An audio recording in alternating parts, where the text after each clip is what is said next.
बाकी उम्मीदवारों की भी बातें सुननी है। वो क्या धोखा दे रहे हैं, वो किस झांसे में हमें फंसाने की कोशिश कर रहे हैं, वो किस तरह हमारे वोटों को तकसीम करने की कोशिश कर रहे हैं, वो कौन से झूठे वादे हैं। आज उनमें बौखलाहट आ गई है, इसमें कोई दो राय नहीं। जिस तरह अल्ताफ ने अपनी तकरीर में कहा, उनको पूरा पता है कि इलेक्शन जीतने वाले नहीं है, इसलिए लड़ाई पे आ गए हैं, इसलिए हमारे वर्करों को सताने पे आए हैं। उनकी कार पहले ही बीजेपी और हुकूमत के साथ जुड़ी हुई है, इसलिए हुकूमत का गलत इस्तेमाल कर रहे हैं। आपने सब्र से काम लेना है, यहां से कुछ नहीं कहना है। वो कुछ भी कहे, कुछ भी करे, आप उनसे इतना ही कहिए कि हम जवाब आपसे 18 सितंबर को वोट के जरिए लेंगे, क्योंकि इन लोगों ने हुकूमत के जरिए यहां लोगों को पीसने का काम किया है। जिस पहलगाम डेवलपमेंट अथॉरिटी की बात अल्ताफ ने की, मैं तो कहता हूं जिस उम्मीद के साथ वो कायम की गई थी और उसका आज किस तरह इस्तेमाल हो रहा है, जमीन आसमान का फर्क है। उसको वजूद में लाया गया था पहलगाम की तरक्की के लिए, उसको वजूद में लाया गया था कि यहाँ टूरिज्म का इंफ्रास्ट्रक्चर और बढ़े और हमारे लोग जो है उससे कमाएं। लेकिन बदकिस्मती से आज उसको इस्तेमाल किया जा रहा है सिर्फ गरीब को दबाने के लिए। और हकीकत यह है कि अगर आप अमीर हो, पीडीए वाले आपको तंग नहीं करेंगे।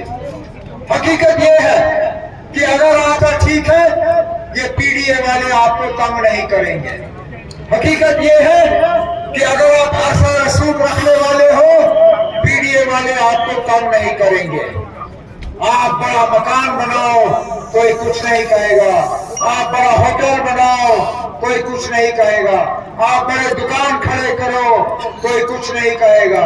लेकिन अगर आप गरीब हो और आप अपने घर में एक टूटी हुई शीशा जो है उसको बदलने की कोशिश करो, ये पीडीए वाले जो है आपके ऊपर टूट पड़ के आपको सताने का काम करते हैं।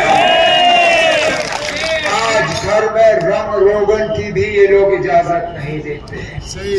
लेकिन इंशाअल्लाह जब अल्ताफ आपके वोटों के जरिए कामयाब होकर सेक्रेटेरिएट में काम करेगा, इंशाअल्लाह वो इन्हीं हाथों से आपके पीडीए के मसले हल करेगा।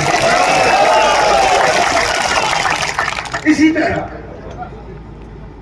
जो फॉरेस्ट राइट एक्ट के तहत आपको जंगलों पे हक मिलना चाहिए था, खासकर हमारे गुजर बकरवाल भाइयों को पिछले 8-10 सालों से इन्हीं लोगों ने जो हुकूमत के चेले चांटे थे, इन्होंने आपको इस फॉरेस्ट राइट एक्ट के हक से महरूम रखा।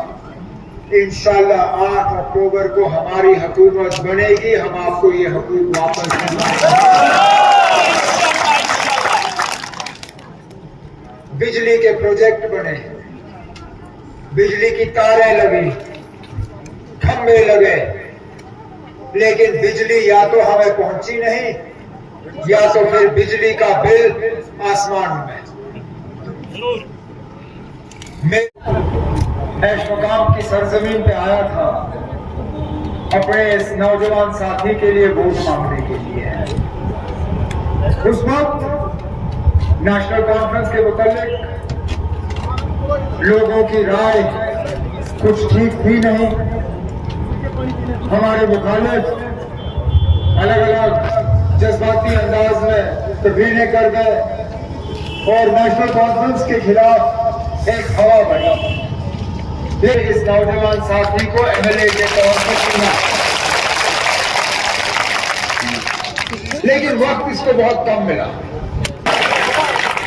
इंशाअल्लाह 8 अक्टूबर को जब नतीजे निकलेंगे, उसमें नेशनल कॉन्फ्रेंस की कामयाबी होगी। मैं चाहता हूं अगले 5 साल आप हुकूमत का एमएलए देखें।